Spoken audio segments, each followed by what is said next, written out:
कुछ चीज़ें अभी भी गलत हो रही हैं। सबसे ज़्यादा ये जो भी लोगों के अंदर महंगाई और टैक्सेस का जो कुछ भी है ना, ये अगर हमारी दिफाई ज़रूरत के लिए हो ना कि भाई हमें मिसाइल बनाने के लिए ये पैसे चाहिए, पैसे दो, तो बंदा पेट पे पत्थर बांध के भी देते हुए खुशी महसूस करेगा। लेकिन अगर ये अशराफिया के अयाशियों के लिए हो, ब्यूरोक्रेसी की अयाशियों के लिए हो, ये फिर देखें ना, ये ऊंच नीच का ये तस्वुर ये दूरी और बोध पैदा करता है, बल्कि नफरत पैदा करता है। इससे फिर इस्तेकाम किधर से आएगा? बुनियादें मरसूस किस तरह बनेंगे? आप तो जनाब किसी और सैयारे की मखलूक हो, ये ज़मीन के कीड़े मकोड़े हैं। ये इस चीज़ से रियासत को बाहर निकलना चाहिए। पहली बात तो ये है। दूसरे नंबर पर मुझे एक ये बात कहते हुए थोड़ी झिझक महसूस हो रही है। बहुत बड़ी बात मुझे लगती है ये बात कहना कि मैं ये कहूँ कि फलाने को इस बात का इल्म नहीं है, लेकिन मुझे कुछ महसूस ऐसा होता है। हमारे यहाँ बड़ा एक मिसअंडरस्टैंडिंग है। ये जो हुकूक का तस्वुर है ना, आज़ादी इज़हार का, और इसको सामने रखकर एक है गवर्नमेंट की मुखालफत करना, हुकूमत वक्त की मुखालफत करना, इसका आपका राइट है। एक है रियासत की मुखालफत करना, इसका आपको कोई राइट नहीं है। एंटी स्टेट होना, एंटी गवर्नमेंट होना, दो मुख्तलिफ चीज़ें हैं, ठीक है ना। मुझे ये महसूस होता है इस पे हमारे जज, सुप्रीम कोर्ट के जजों तक क्लियर नहीं है। जो 9 मई को जो वारदात डाली गई है वो कोई एंटी गवर्नमेंट या एंटी एस्टेब्लिशमेंट वारदात नहीं है, वो एंटी स्टेट वारदात है। एंटी स्टेट एक्टिविटी को स्टेट फेल्ड स्टेट ना हो, कोई स्टेट नहीं बर्दाश्त करती। या तो इस चीज़ की, यानी इस फर्क की समझ वकीलों को भी नहीं है कि वो जाके जजों को कायल कर सकें। जजों की और मसरूफियात हैं तो वो भी अपनी जगह पे भी नहीं सोचते कि यार ये मसला क्या है। हाँ, इस तरफ इसका वो शऊर है ना उस तरफ है। तो हर इदारे में ये क्लैरिटी होना चाहिए कि जो आज़ादी है वो हुकूमत पर तनकीद करने की, रियासत मुखालिफ पॉलिसी की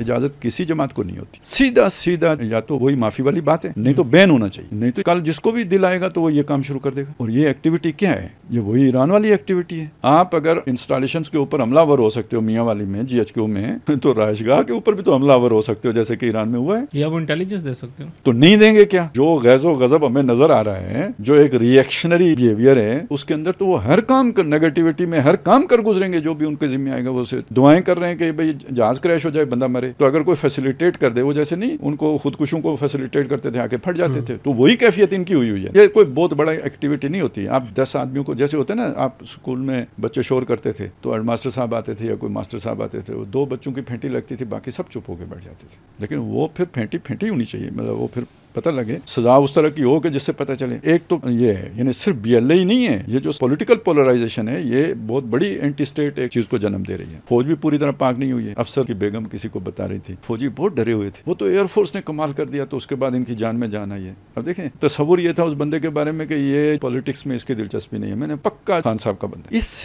डमाडोल कैफियत के साथ वो वाला अज़्म और जो कन्विक्शन होती है, जो डिवोशन पैदा करती है, वो कैसे निकालेंगे? ये बहुत बड़े खतरे की बात है।